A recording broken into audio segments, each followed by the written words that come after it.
We'll begin with an opening statement from you and then open it up for questions first for the student athletes.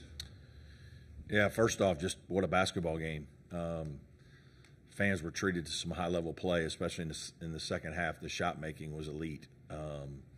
Credit to Alabama. Give Nate and his kids a lot of credit for the win. It's a huge play for their program, and they deserved it. Their second half performance was outstanding, and we just, for whatever reason, we had a hard time guarding them.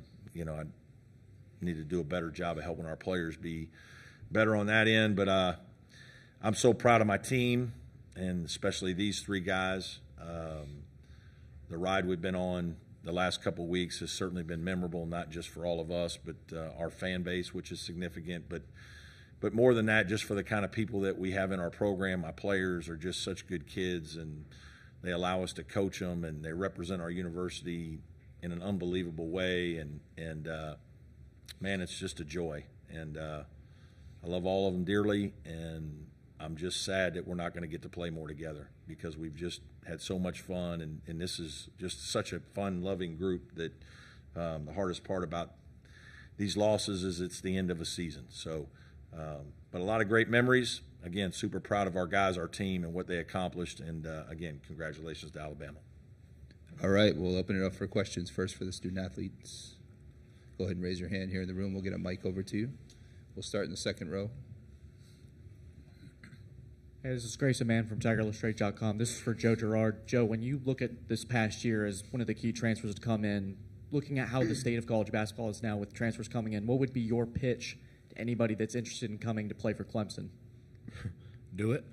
I mean, this place has been unbelievable, and it all goes back to the culture, really. And, you know, that's what was attractive to me. The people at Clemson are great. I think I've, said that like the first week I got there. There was cookies at my apartment door from some random person that I still don't even know who it was to this day. So Clemson's just an unbelievable place. There's unbelievable people. They obviously develop their players, and they win a lot of basketball games. So anyone looking forward to living in a great place, playing with great people, playing for great people, and doing great things should go to Clemson. We'll go next to the first row over here. John Blau with the Post-Courier. PJ, how quickly can you put into perspective just the enormity of what you guys were able to accomplish versus still kind of staying right now just because you're coming off a loss? Yeah, so it still stings a lot right now. It probably will for a couple of days. I don't think that, it'll really set in what we've accomplished because we had our eyes set on big goals. And obviously we've achieved great stuff, but we came up a little short of what we really wanted to do. But, I think that it'll set in whenever we get back and reflect a little bit and, feel the love from the campus and the community to know that they had our backs through all of this. It's an incredible ride. It was an expected ride, and I'm proud of these guys. We'll keep it in the front row right here. Darian Carter, Greenville News, for PJ and Chase. Coach Brownell just mentioned it was a member ride with you guys. Just how much does this team mean to you both? It means the world, man. Like Coach said, these guys, we're all loving. We love each other. We've been through a lot this year, a lot of ups and downs. A lot of people doubting us, but it's just been about us. We've been just about us. And to end like this, it definitely stings. But we accomplished a lot. We did a lot of great things this year, and I'm definitely proud of our guys. And I love our guys, and yeah. Yeah, hit the nail on the head. I'd say that, obviously, it stings to the core that we lost the basketball game, obviously, but on top of that, it hurts even more. Like Coach said, you're not going to be with the same team next year, especially for older guys like me and Chase and Joe. It's such a fun group, man, from top to bottom, from red shirts to fifth-year seniors. It was an incredible group, and there's nothing I'd change about it. We'll stay in the front row. Right? Facts and Childress 105.5 The Roar. PJ, Chase, this is for both of you guys. Can you talk a little bit about just the state of the program from when you guys came in to how you guys are potentially leaving it? Coach Brownell said a quote a couple weeks back about it's time to raise the ceiling now that we've raised the floor. I think it's safe to say that the ceiling has been raised with the second Elite Eight appearance in school history.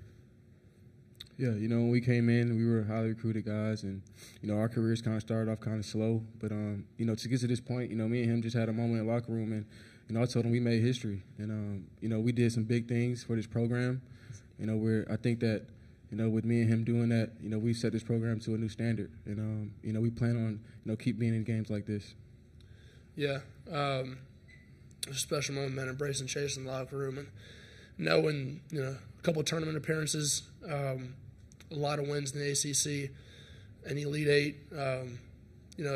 We stacked up a quiet resume that now has helped build the program up. And, we can attribute that to the coaching staff and the culture they've built, man. I mean, it's we came into a situation where it was a doubted culture, even though they had such a great thing building up. And to come in here and validate what they've done, validate the work they do is special. And, it's amazing. We'll go next to the back row. Joe Reedy, Associated Press. For all three players, you guys had used defense as a strength to get to the Elite Eight. Just in the second half, what do you think Alabama was able to do offensively to where it was tough to get stops? They hit big shots, man. They really spread us out. They hit a couple corner threes, like 3 in a row. It was a 9-0 run. We hit 2 in a row. If we can get a couple of those to bounce out, it's a different ball game at that point. It's like I said, man, they hit big-time shots, and we couldn't quite get the misses we needed them to make. And credit to them, man. They went out there and they hit them. It was big-time basketball. We'll stay in the back. Mark Myers, AP Radio. For Joe, as PJ was alluding to, three-point shooting, they had 16 to 8. The disparity in the three-point shot, how much of a factor do you think that was in the outcome? It was huge, but we knew going into the game that's what they like to do, and they shoot them fast, especially when they're making them. When they're making them and their momentum's going and they're rolling, they get those threes up fast, and it seems like they'll never miss. It's unfortunate how it ended, fortunate how it went down, but you got, like PJ said, you got to give those guys credit too. They put the ball in the basket, they get good positioning to get open shots, and they just made some plays. Do we have any other questions for the student athletes? All right. We do have one on Zoom. We'll go to Dan. Dan Tortora, wakeupcalldt.com. This is for Joe. Joe, reflecting on your career, and I know you just spoke about it a little bit here, but having this extra season, this extra opportunity, you chose Clemson, and in the same respect, Clemson chose you. Just what you can say about what this entire journey has been to you and this home away from home that's been created in Clemson for you forever. It's tough to talk about right now already. Coach Brownell didn't have to call me. These two guys didn't have to help recruit me, but they did. And these guys are my brothers for life. Coach Brownell is like another father figure for life, and it's just another home away from home, like you said. And it sucks to talk about already that it's over. I just feel like I just got here. But I'm gonna talk to these guys for the rest of my life. I'm so proud of what they've become and what they've done. I've watched it obviously for 4 years now, playing against them and then being here. So they've done an unbelievable job with this program. Obviously, Coach Brownell's his stuff speaks for itself. And I'm just lucky to I'm lucky to be here. Lucky to have this as another home. And it was everything I could ask for and more. Final question for the student athletes. Anyone? All right, thanks, guys. Appreciate it. Thanks, boys. Joe. Thanks, bro. Yep. All right, we will open it up for questions for Coach Brownell. We'll begin in the front here. John Blau with the Post-Courier. Brad, just how different was this game in terms of the shot making that they had and just playing from behind and just constantly them answering? Yeah, 2 different halves. Certainly, the start of the game was our way. I told the guys before the game, the last 2 days, that if we're up 10, we're down 10. When you're playing Alabama, that's about 5. It's not 10. You just cut whatever the lead is or whatever you're up, cut it in half. You're up 15, you're up 7. You're down 15, you're down 7. Because of the number of possessions they play with and the freedom with which they play, we were actually down 7, I think, at their place in game 1 and turned and flipped it and went up 6 in like 2.5 minutes at their place. So it's just, you just kind of have to know that going in, that you got to keep trying to win the next possession. Again, the quality of play was unreal in the second half. It was what people want to see, 50 points for both teams. But, I mean, 10 out of 15 threes by those guys. We had that happen to us at Miami, and you just can't win. You know, I told our guys when we won down there, the threes were 11 to 11. 11 for them is normal. 11 for us is a lot. We just needed it to be closer. I'm disappointed in the rebounding because that was something I made a big point of. We fought back in the second half with that, but Pringle's rebounding was significant, the extra possessions there to keep him alive. And then Stevenson's shot making. I mean, he's going to be a great player. He is a good player, but you don't count on a guy coming off the bench and making 5 threes who really hasn't done that yet this year. So they had some guys step up. Our kids played very well. We just couldn't quite get enough stops to win the game. So, again, give them credit. They played terrific. We'll keep it in the front row over here. Right.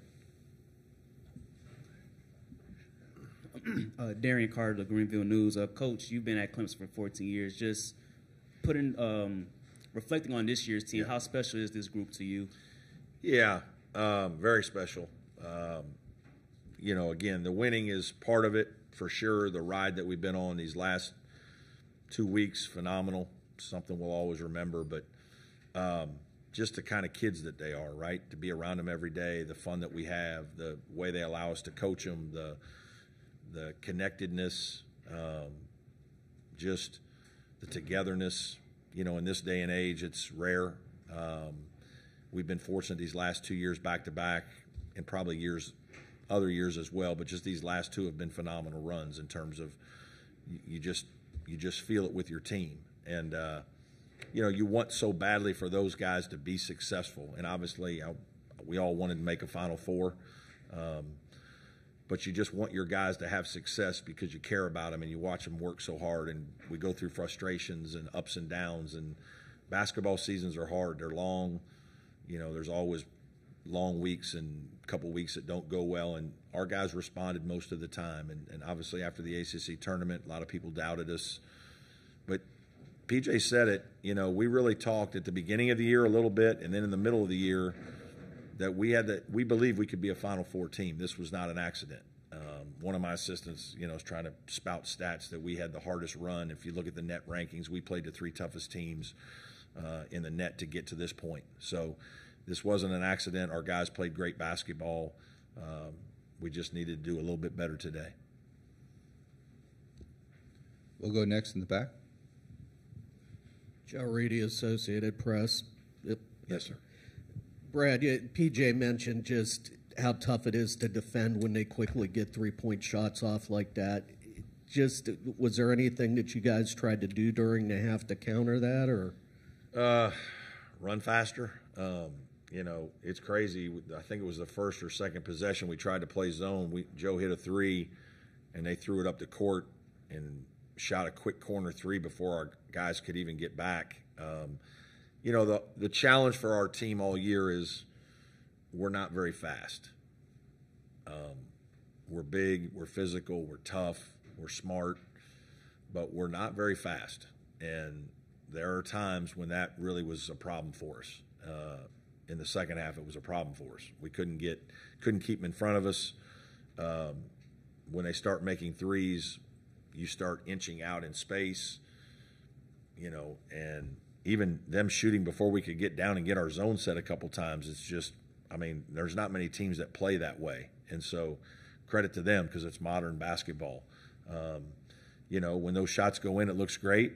And, you know, when they don't, then people probably say that the coach is letting them play too loose and why aren't we moving the ball? But this is modern basketball. You got to understand all the scores are going up, the NBA, college, everything's changing a little bit. And Nate's done a really good job of adjusting, and his team is, you know, it benefited from it today. Second half, especially. First half, we had it the way we wanted. Second half, got a little too quick for us. We have time for 2 more questions. Go in the second row over here.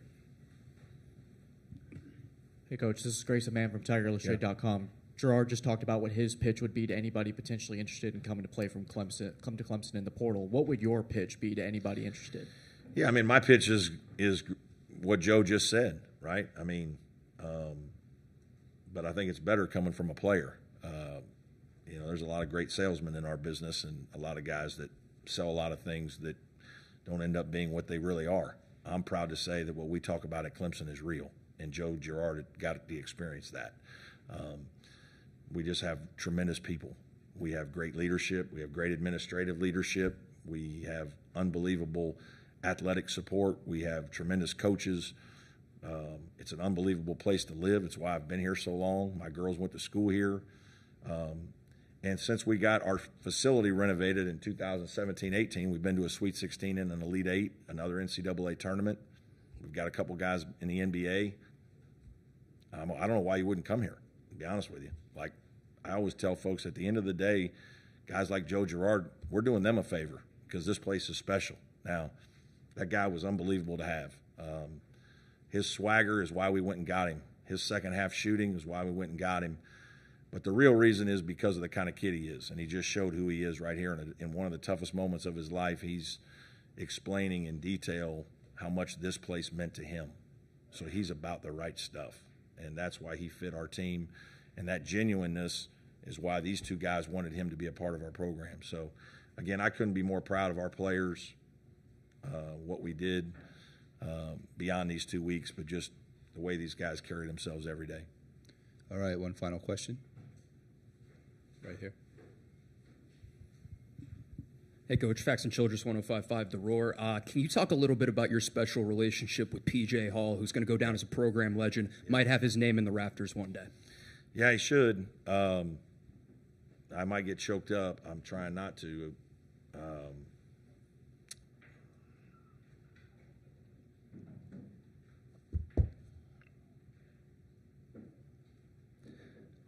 He's obviously very special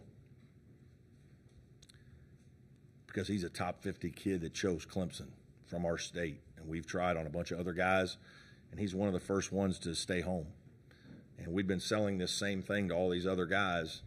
You can come to Clemson and have a chance to play in a Final Four. You're going to get a great education. You can be a pro. You can be an all-conference player. You're going to be around people that care about you. That kid's been through the war. He's had major surgeries. Our athletic department has flown him to see the best doctors to take care of him and treated him like the superstar that he is. But the best thing about him is that he's just a regular guy, and he's the same every day. I coach him harder than anybody in our program. He allows me to do that. And one of the reasons why our team is in the Elite 8 is because our best player allows the head coach to, be demanding of him. And so then the tone is set for everybody in our program. And so we have discipline, we have accountability, we have respect, and a lot of it is because he's the way he is as a young man, and his parents deserve an unbelievable amount of credit, and it's been a pleasure to coach him. Thanks, Coach. Thank you.